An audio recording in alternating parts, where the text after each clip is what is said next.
The movie opens in Kandahar, Afghanistan. A sapper patrol is on its way to assist a stranded convoy after its lead armored vehicle breaks down. When they arrive, a staff sergeant, who is also a combat engineer, steps out and immediately starts yelling. Who's a full-fledged moron responsible for this cluster? Who's the meathead calling me a moron? Meathead? You up my morning pass. And the two quickly break into a playful scuffle before laughing it off. One of the soldiers, confused, asks if they know each other. The two men reveal matching tattoos and then explain that they're brothers. They greet each other warmly before the staff sergeant gets to work fixing the truck. As he repairs it, he gives his brother a quick lesson in thermodynamics, mocking the unit for using stop leak. When you idiots fill these trucks with stop leak, you block the vents, heat can't escape, pressure builds till the radiator blows. You listen to this, Tommy? I know it was you. Mechanics keep ratting you out. The mood shifts slightly as his brother admits this isn't what he wants to be doing. He says he wants to be on the front lines, kicking down doors like they always talked about, instead of being stuck here. When asked what he means, he reveals he's talking about the Rangers Assessment and Selection Program, RASP. RASP? You know, we were all don't quit. What'd we do? We quit. The staff sergeant initially dismisses the idea. Rangers are hardcore. I'm old. You're ugly. No, I checked the cutoff. We're good. Bro, you want to be a ranger, go be a ranger. You don't need my permission. I wanted to do it together, like we promised each other. Bro, we were 18. Come on, man, just imagine. You and me, getting our ranger scrolls, across the tarmac, Black Hawks, first boots on the ground. It does sound pretty awesome. All right, you're in, I'm in. You promise?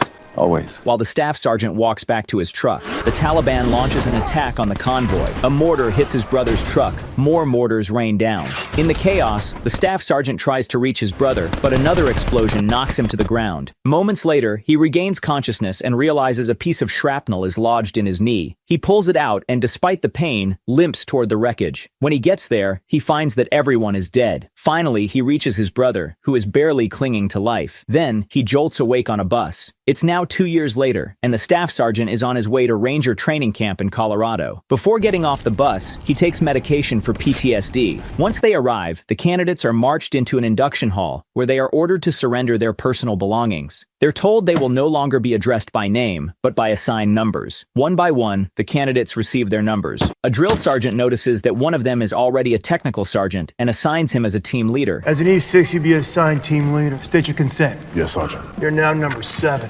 In another line, they discover that the staff sergeant has been denied entry into RASP 4 times due to his knee injury, only now making it just before the age cutoff. Seeing his rank, the instructor offers him a team leader role as well. As an E6, you will be assigned team leader. State your consent. I'd rather not.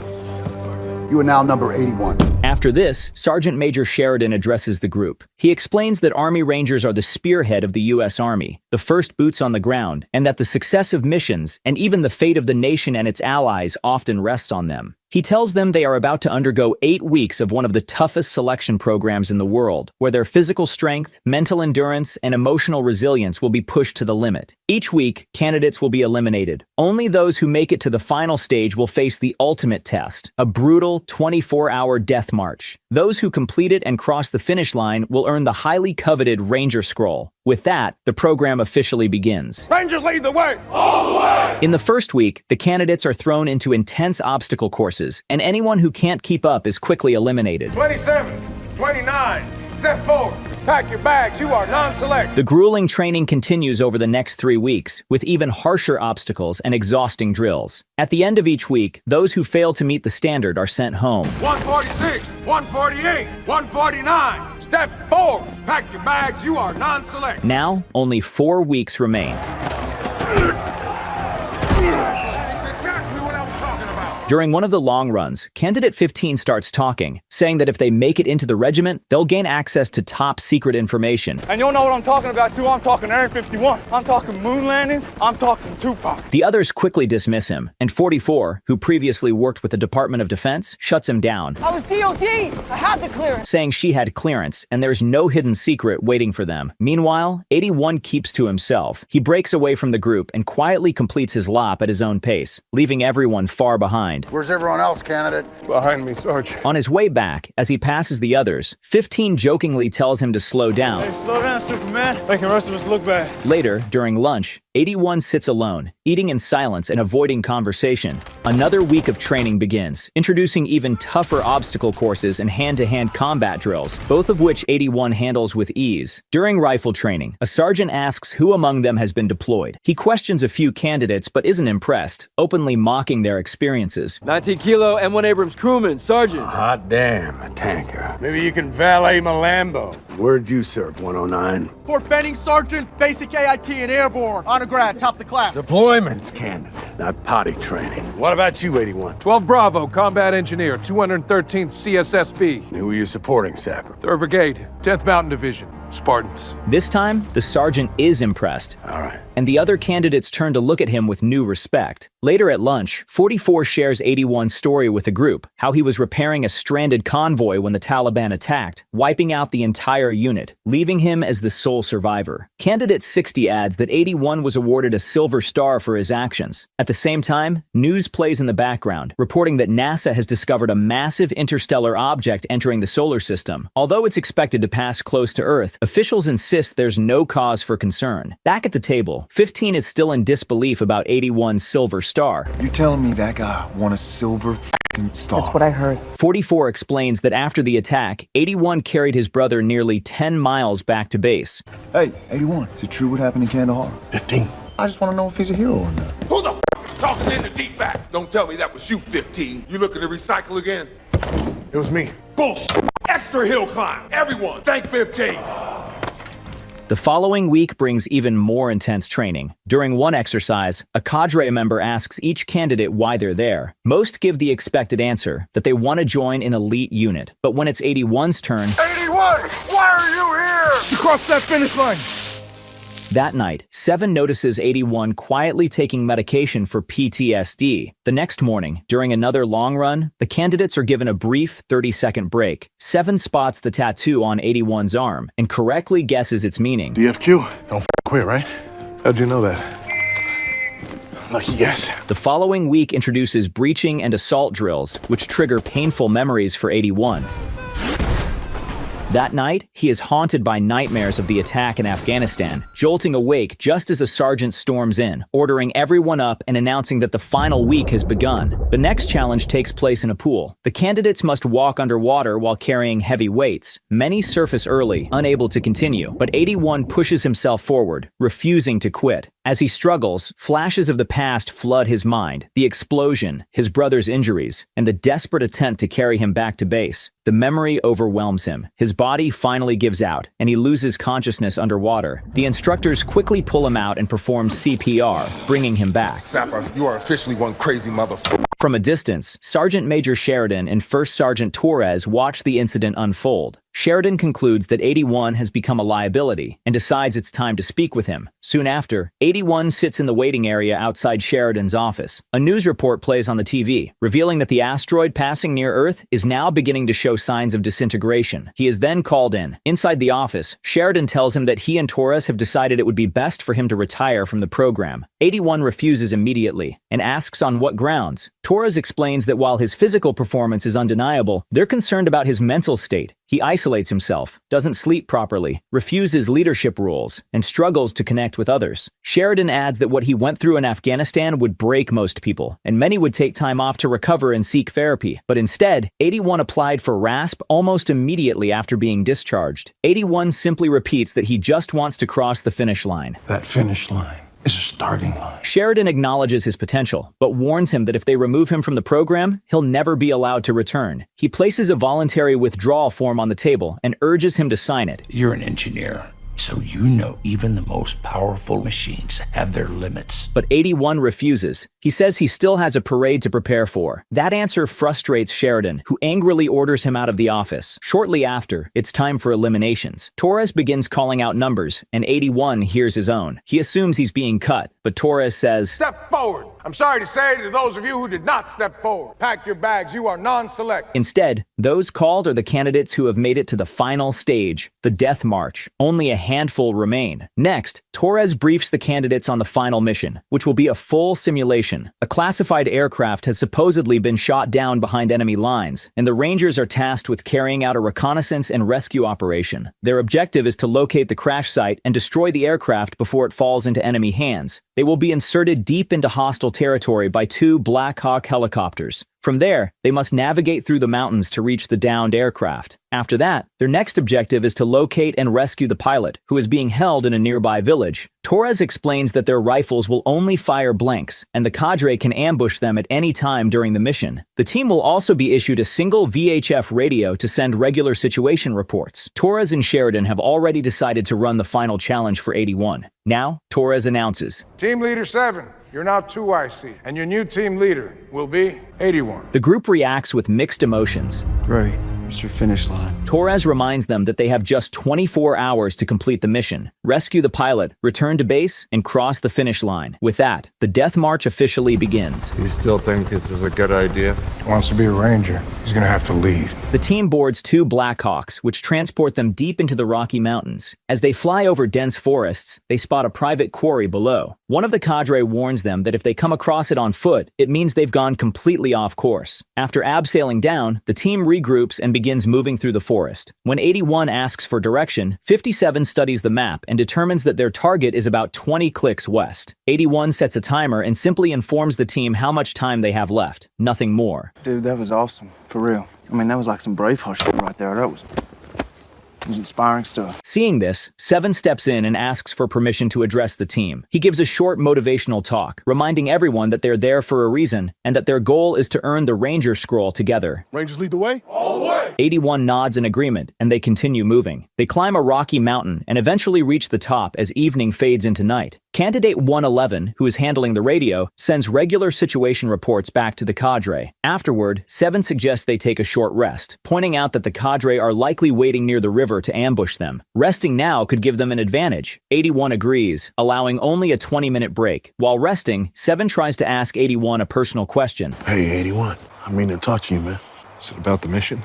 No, it's more personal. I don't want to hear it. Suddenly, a loud blast echoes nearby, and something streaks across the forest. The team assumes it's artillery, and that the Cadre have spotted them resting. Immediately, 81 orders everyone to grab their gear and keep moving. By morning, they discover a crash site with a strange-looking aircraft. They assume it's their target, and 7 even jokes, Cadre really went all in with the special effects. Sure looks classified. I think they're gonna try to smoke us upriver. 81 orders 111 to send another situation report. He then outlines a plan. The demolition team will plant explosives on the aircraft and detonate them from a safe distance. Expecting the explosion to draw attention, he assigns 4 soldiers as overwatch, splitting them between upstream and downstream positions. But then 57 notices something off. According to the coordinates from the briefing, the location is several hundred meters off. He also mentions that his compass is behaving strangely. At the same time, 111 reports that he's unable to get a proper signal. All I got is this weird interference.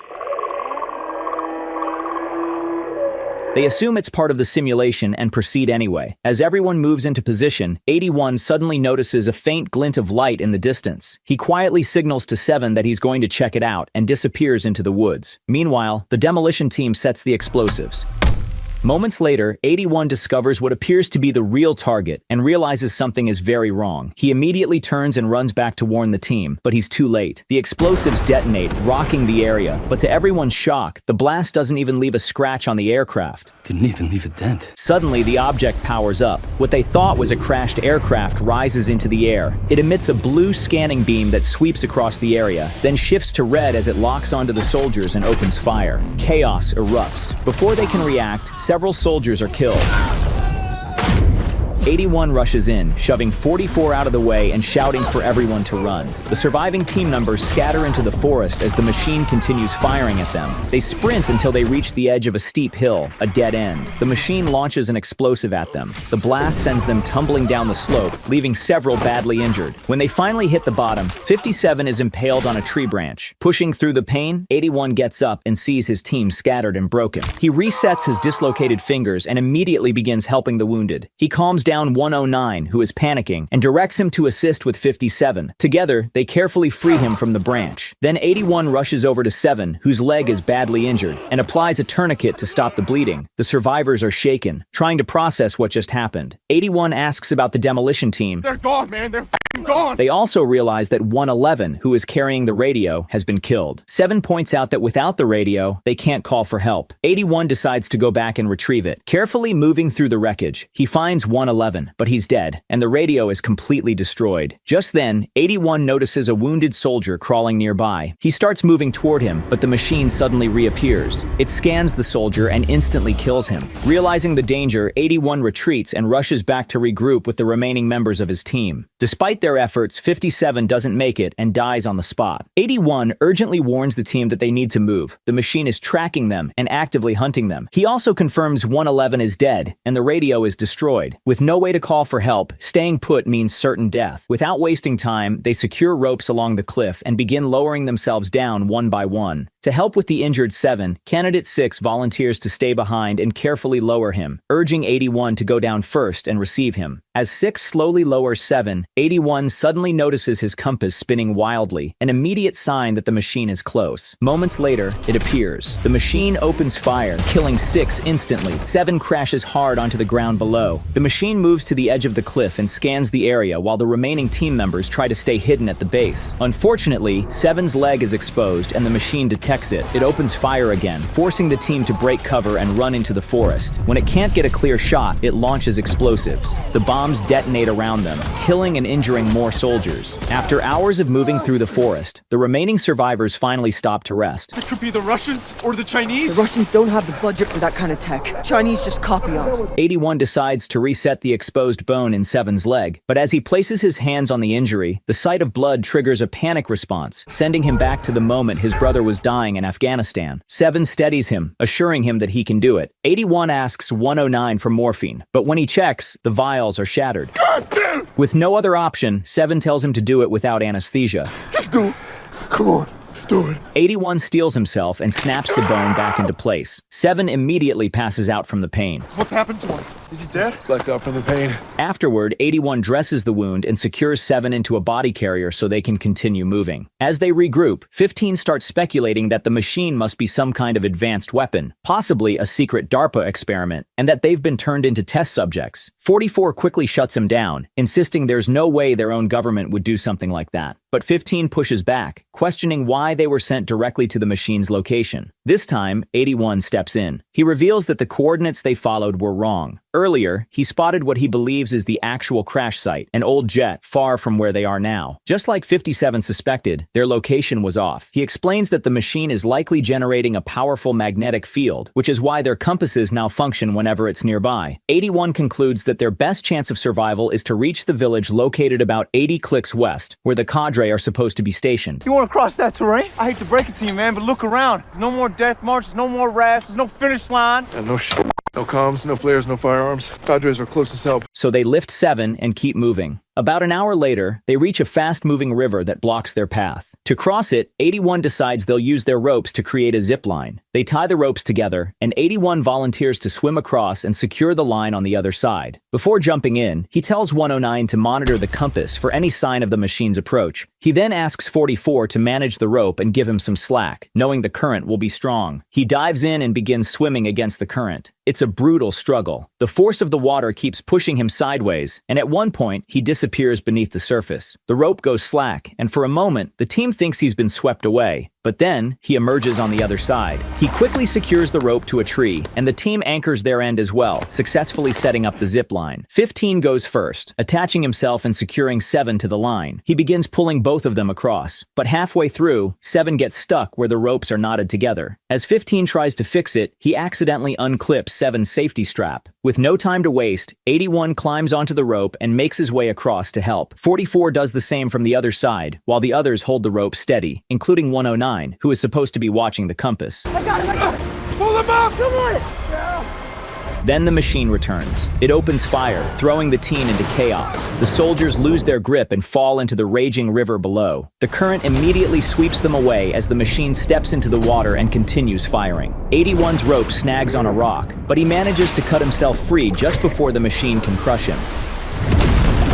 As he's carried downstream, the machine fires again, but he ducks underwater just in time to avoid the blast. Through the rushing water, 81 spots 7 and grabs hold of him. But the danger isn't over. The river leads straight to a waterfall. The team is swept over the edge. Underwater, 81 holds tightly onto 7. Somehow, they survive the fall, and moments later, they're pulled out of the water by other soldiers. 44 is shocked to see Candidate 60 alive. She had assumed he was dead, but he explains that during the initial attack, he was thrown into the rapids and carried downstream.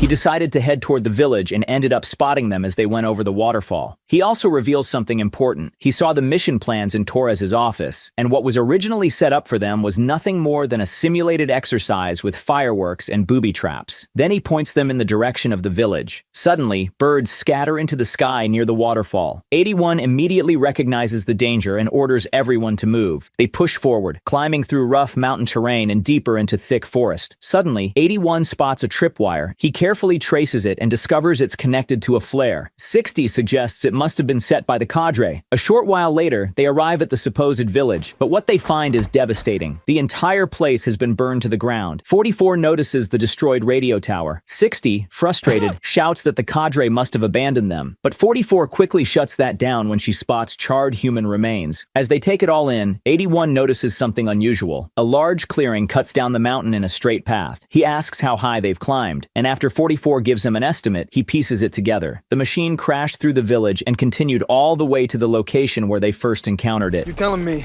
that this thing is smashed to a mountain and then just got up and walked around? 60 then connects the dots. Yo, we saw something on the TV about an asteroid back in DFAC. I bet that's what that shit was. Wait, you mean it's from another planet? Well, it sure as shit ain't from this one. 81 immediately orders the team to get the ASV on the ground ready to move, but 15 pushes back, saying they need a moment to grieve. He tells 81 that, unlike him, they're human. They need time to process what's happening. But not everyone is a Silver Star war hero. The f did you call me? A hero. Everybody knows 81 carried his brother back to base. Big I am not a hero! I never made it back to base! I woke up in a hospital, and he was already in a box in the back of a plane. They told me I passed out 100 yards from the perimeter. He was still alive, do you understand? He died because I couldn't get him across the line. And they gave me a medal for the worst day of my life.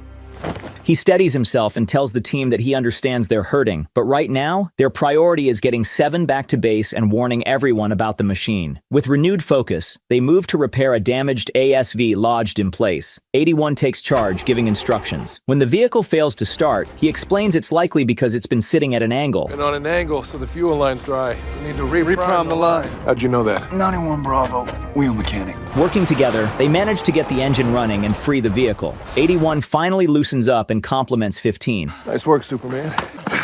Making the rest of us look bad. Hey, slow down, Superman. Making the rest of us look bad. Holy shit. 81 made a joke. In the distance, the flare they saw earlier suddenly shoots into the sky. They instantly realize what it means. The machine has triggered the tripwire and is now heading straight for them. They rush, load 7 into the vehicle, and pile in. There's low ammo in this.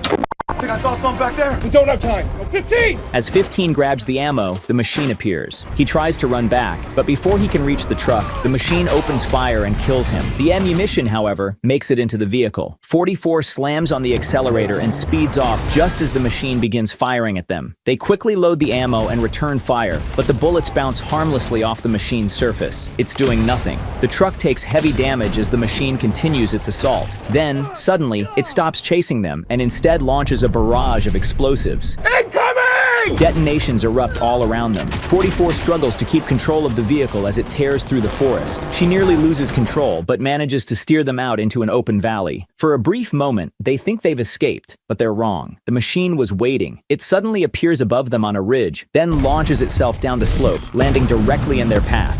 It opens fire again, forcing 44 to swerve violently as she tries to outrun it. Inside the truck, 81 hands 109 a weapon and tells him to aim for the machine's joints and plates while he does the same. 109 leans out and fires, but in the process, he loses his arm. 7 nearly falls out of the vehicle, but 81 grabs him just in time, only to lose his grip. Running out of options, 81 grabs a grenade launcher and fires at the rocky slope beside them. Massive rocks crash down onto the machine and slow it down. He shouts for 44 to stop the truck, but when he turns to her, he realizes she's already dead. The truck crashes and explodes. The scene shifts back to Afghanistan, the moment 81 collapsed beside his brother before reaching base. He hears his brother's voice, Don't quit.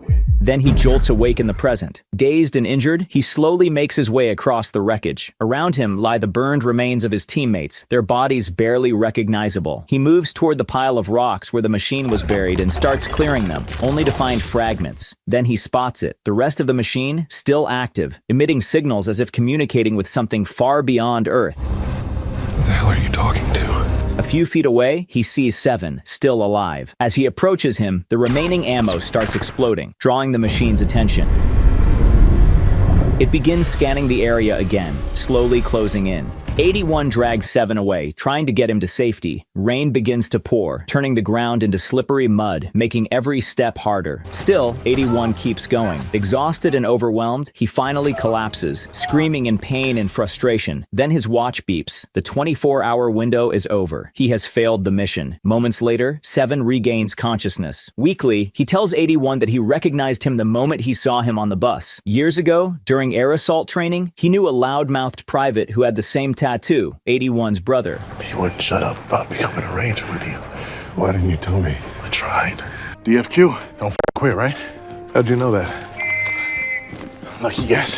Hey, 81. I mean to talk to you, man. Is it about the mission? No, it's more personal. I don't want to hear it. You think you failed your brother? I failed everybody. I just thought, if I could get across that finish line for him, maybe it could help me sleep. But you never gave up. That's not failure. It's a ranger. In the distance, the machine continues scanning for them. 81 wonders how they could possibly stop something like that. What would your brother do?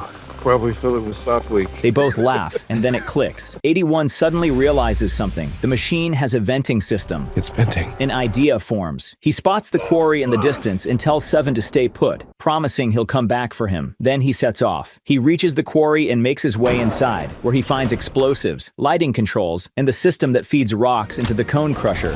Meanwhile, the machine is closing in on Seven. 81 fires a flare from the quarry, drawing its attention. The machine turns and heads toward the source. When it arrives, it begins scanning the area, unaware that 81 has already planted explosives along the slopes beneath it. The explosives detonate, and the blast sends the machine tumbling down into the quarry. 81 jumps into a wheel loader and drives straight at it, slamming the machine against the rock face beneath the cone crusher feeder. With the machine pinned, he activates the feeder system. Rocks begin pouring down straight into its venting system. The machine struggles, powering up and pushing against the wheel loader, slowly forcing it back. But 81 doesn't back down. He floors the accelerator and rams it again, pinning it in place as more rocks flood its vents. Stop leak, bitch! The system clogs, and the machine begins to overheat. In a final attempt to fight back, it fires at a nearby crane, sending it crashing into the wheel loader. 81 jumps out just in time. Moments later, the machine overloads and explodes. 81 exhales in relief, but then he notices something else. Bombs spilling out from the machine's wreckage, You gotta be shitting me. scattering across the ground. He runs. Seconds later, they detonate, triggering a massive chain explosion that shakes the entire quarry. The next morning, 81 carries Seven all the way back to base. Sheridan and Torres can hardly believe their eyes that he made it. He crosses the finish line and drops Seven. Seven thanks him quietly as medics arrive and take him away. Looking up, 81 sees helicopters transporting the wreckage of the destroyed machine. Sheridan approaches him and asks, Are you all that's left?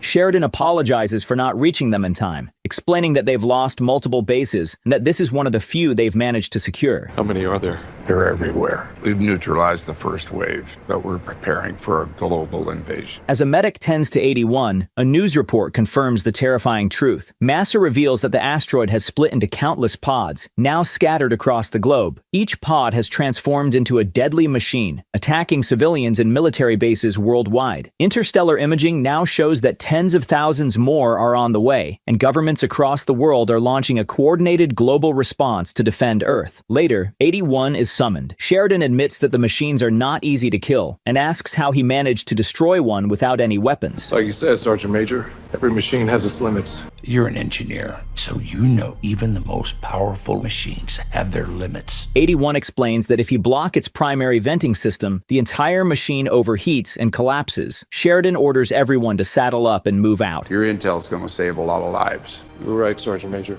I wasn't ready. You are now. Your brother be proud. He also reveals that the other Rangers have been talking about what 81 did out there, and that a few words from him could motivate them. Afterward, Torres briefs the team. Their mission is clear: evacuate civilians and clear the way for heavy ordnance strikes. Torres then signals 81 to step forward and address the Rangers. 81 looks at them and speaks from the heart. He tells them that no matter how injured, tired, or broken they feel, they must fight for each other, and for those who never made it home. Most importantly, don't quit. Rangers, lead the way! Moments later, the Rangers board Black Hawk helicopters. As they lift off, 81 is flooded with memories of his brother and the happier times before everything fell apart. Mid-flight, the team leader begins calling out names for check-in. When he reaches 81, he pauses, seeing that he's asleep. 81 finally manages to fall asleep after crossing the finish line. The team leader asks if anyone knows his name. No one responds. Hello friends, a lot of my subscribers have asked me to reveal my real voice. Some of you have probably seen the video where I explained that I use an AI voice because of my accent. I know a lot of you think I create these videos with just a couple of clicks using AI, but that's not true. And honestly, text-to-speech is the only AI I use in my videos. It takes almost a week to write a proper script for each video to fully convey the ideas and emotions of the movie. Then I move on to editing. I spent 4 days editing this recap. Because of content ID rules, I have to cut movies into 1-second clips and use a bunch of other tricks to make the recap engaging and entertaining. And if you enjoy my videos, I'd really appreciate it if you leave a like. And also, if you're interested in the creation process, I can make a Q&A video. Just leave your questions in the comments. Thank you for watching. See ya.